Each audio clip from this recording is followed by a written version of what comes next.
Hello everyone. तो आज हम स्टार्ट करेंगे क्लास 11 की मैथ। इसमें हम लोग आज एक नया चैप्टर स्टार्ट करेंगे जिसका नेम है लीनियर इनइक्वालिटी। तो इस चैप्टर में फर्स्ट रूल क्या कहता है, इनइक्वालिटी का मीन्स क्या होता है कि चीजें हमें क्या मिलेंगी, इक्वल नहीं मिलेंगी, लेस देन या ग्रेटर देन या less than equal to greater than equal to, इस टाइप में क्वेश्चंस देखेंगे। तो इसमें क्या होता है, अगर माने कोई एक्स है वो लेस देन है किससे, वाई से। फर्स्ट वाला रूल क्या कहता है, अगर इसमें हम कुछ ऐड करेंगे तो उसके लेफ्ट साइड भी हमें क्या करना पड़ेगा, ऐड करना पड़ेगा, मतलब बोथ साइड एडिशन होगा। सेम सेकंड रूल एडिशन या सब्ट्रैक्शन होगा। अगर माने यहाँ पे हम सब्ट्रैक्ट कर रहे हैं -3 को, तो x -3 और y -3। अब इस जो ग्रेटर देन का साइन हमारे लगा है, इस पे कोई इफेक्ट नहीं पड़ेगा। सेम मल्टीप्लाई में भी होता है, अगर x लेस देन है y से, अगर हम इसे मल्टीप्लाई कराएंगे 3 का तो बोथ साइड मल्टीप्लाई होगा, या अगर डिवाइड कराएंगे तो बोथ साइड डिवाइड भी होगा। तो इससे हमारा ये sign greater than equal to का, इस पे कोई इफेक्ट नहीं पड़ेगा। लेकिन अगर जब हम माइनस का मल्टीप्लाई कराते हैं, ऐसे ही लिखा है x ग्रेटर देन है माइनस के, लेस देन है माइनस के y से, तो अगर इसमें हम दोनों बोथ साइड माइनस का मल्टीप्लाई कराएंगे तो जो ये इनइक्वालिटी का साइन है ये क्या हो जाएगा, चेंज हो जाएगा। तो इसमें हमें ये चीज याद रखनी है, अगर हम माइनस का मल्टीप्लाई कर रहे हैं तो इनइक्वालिटी का साइन क्या हो जाता है, रिवर्स हो जाता है, चेंज हो जाता है, पलट जाता है। तो उसी के बाद इसमें एक्सरसाइज 6.1 है। 6.1 एक्सरसाइज है एनसीईआरटी का, ये दोनों क्वेश्चन है जिसे आज हम लोग सॉल्व करेंगे। जैसे फर्स्ट वाला क्वेश्चन क्या कह रहा है कि सॉल्व 24x लेस देन 100। इसके बाद दो कंडीशन दी। सबसे पहले तो हम इसमें x की वैल्यू निकालेंगे, क्योंकि दोनों क्वेश्चन किसके लिए, x के लिए। तो x की वैल्यू निकालने के लिए हम क्या करेंगे, पहले दोनों साइड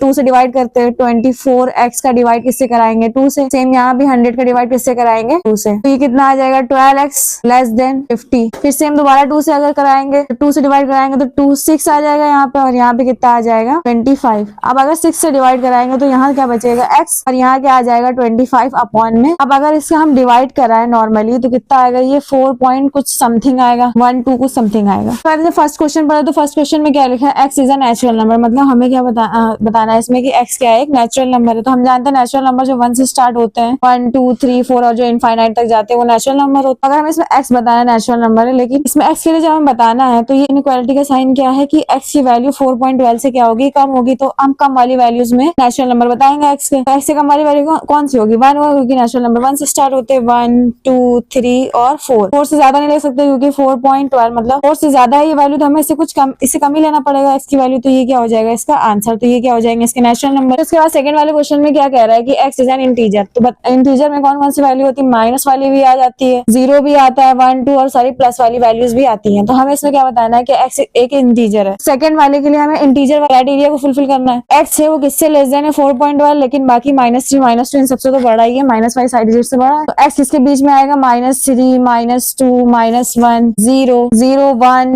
2 3 और 4 तक ही, सिर्फ ये क्या करेगा, इनके बीच में लाई करेगा। तो ये क्या हो जाएगा इसका, जब इंटीजर के लिए पूछेगा तो ये इंटीजर वाला आंसर हो जाएगा। सेम ऐसे ही सेकंड वाला क्वेश्चन है। सेकंड वाले क्वेश्चन में क्या है कि एक माइनस वाली वैल्यू दिया। तो इसमें क्या कह रहा है, माइनस का 12x ग्रेटर देन है 30 से। अब सबसे पहले तो हमें इसमें 12 से डिवाइड करा देंगे बोथ साइड। तो जब 12 से डिवाइड कराएंगे तो माइनस का 12x अपॉन में 12 ग्रेटर देन 30 अपॉन में क्या आ जाएगा 12। यहाँ 12 से 12 इजिली कैंसिल हो जाएगा, तो -x ग्रेटर देन किससे हो जाएगा, 13/12 3 से कट करेंगे तो 10 टाइम में जाएगा, कितने 4 टाइम में जाएगा। जब इसे कट करेंगे 2 से तो 5, और ये कितने टाइम में 2, तो 5 अपॉन में 2 आ जाएगा यहाँ पे। अब जब इसको और आगे सॉल्व करेंगे तो 5 अपॉन में 2 कितना हो जाएगा, 2.5 हो जाएगा। जब माइनस का मल्टीप्लाई कराएंगे बोथ साइड तो जो इनइक्वालिटी का जो साइन है ये चेंज हो जाएगा। अभी x ग्रेटर देन था, अब जब माइनस से मल्टीप्लाई करेंगे तो x क्या हो जाएगा, लेस देन हो जाएगा 2.5 से, माइनस के 2.5, तो माइनस का 2.5 आ जाएगा। अब इसमें फर्स्ट वाले क्या कह रहा है, x is a natural number. तो फर्स्ट वाले में नेचुरल नंबर बताना, हम जानते हैं नेचुरल नंबर किससे स्टार्ट होते हैं, 1 से स्टार्ट होते हैं। तो ये 1 से स्टार्ट तो हो नहीं रहा, तो इसके लिए कोई सोल्यूशन नहीं आएगा, तो ये क्या हो जाएगा, नो सोल्यूशन। सेकंड वाले क्वेश्चन में क्या कह रहा है, x इज एन इंटीजर। तो इसमें हम क्या देखेंगे, -2.5 से वैल्यू कम है, तो ये क्या हो जाएगा, माइनस का 3 माइनस का 4 और इनफाइनाइट तक जितनी भी माइनस में वैल्यूज होंगी सीधी उसके बीच में आएंगे। अब इसमें आप सोचेंगे कि माइनस का 3 क्यों हो गया, तो बड़ा है, लेकिन जब माइनस का साइन आता है तो जो बड़ी डिजिट होती है वो क्या हो जाती है, छोटी in comparison to this digit. मतलब ये डिजिट अगर माइनस में छोटी है तो इसका मतलब ये क्या होगी, -3 से बड़ी होगी। तो ये क्या हो जाएगा सेकंड वाले क्वेश्चन का आंसर। होप आपको ये दो क्वेश्चन समझ में आ गए होंगे। If you like then please subscribe and thank you for watching.